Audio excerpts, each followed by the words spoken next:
My name is David Wakefield. I served as a National Serviceman in the Royal Sussex Regiment, 1950 to 1952, in the Canal Zone. I am, at present, President of the Tunbridge Wells branch of the Royal British Legion. This war memorial was erected in the mid-20s and is a wonderful piece of architecture. It symbolises an infantryman of the First World War, correctly accoutred in his kit, ready to go over the top. The names underneath are the names of those that fell in the First World War.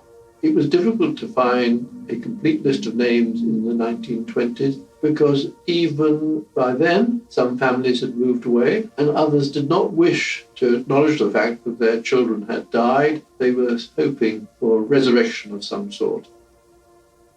The town is possibly unique in sending forth 10 VCs over the years to represent and fight for this country.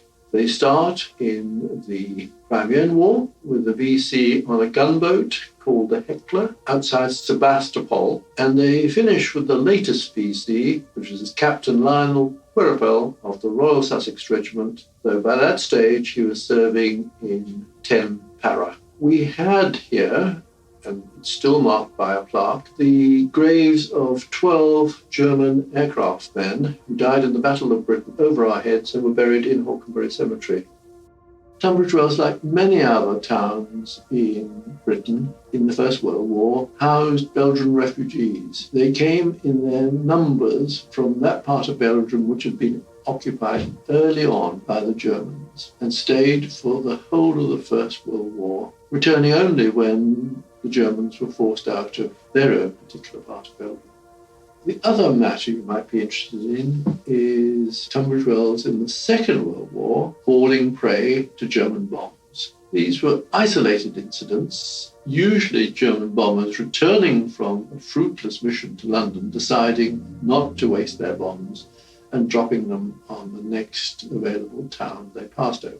One of them hit what was, until comparatively recently, the Kent and Sussex Hospital, killing a young newspaper boy who was delivering newspapers to patients inside the hospital. He was Lincoln Robert Walter Redman, and he was only 11 years old when he died. The other fell on Boyne Park, killing Miranda Fanny Crossfield. She was trapped in the building, was still alive, and my wife's aunt, who was serving in the Red Cross, was called to the site, went there, realized that there was somebody still alive, crawled in and stayed with her until she died.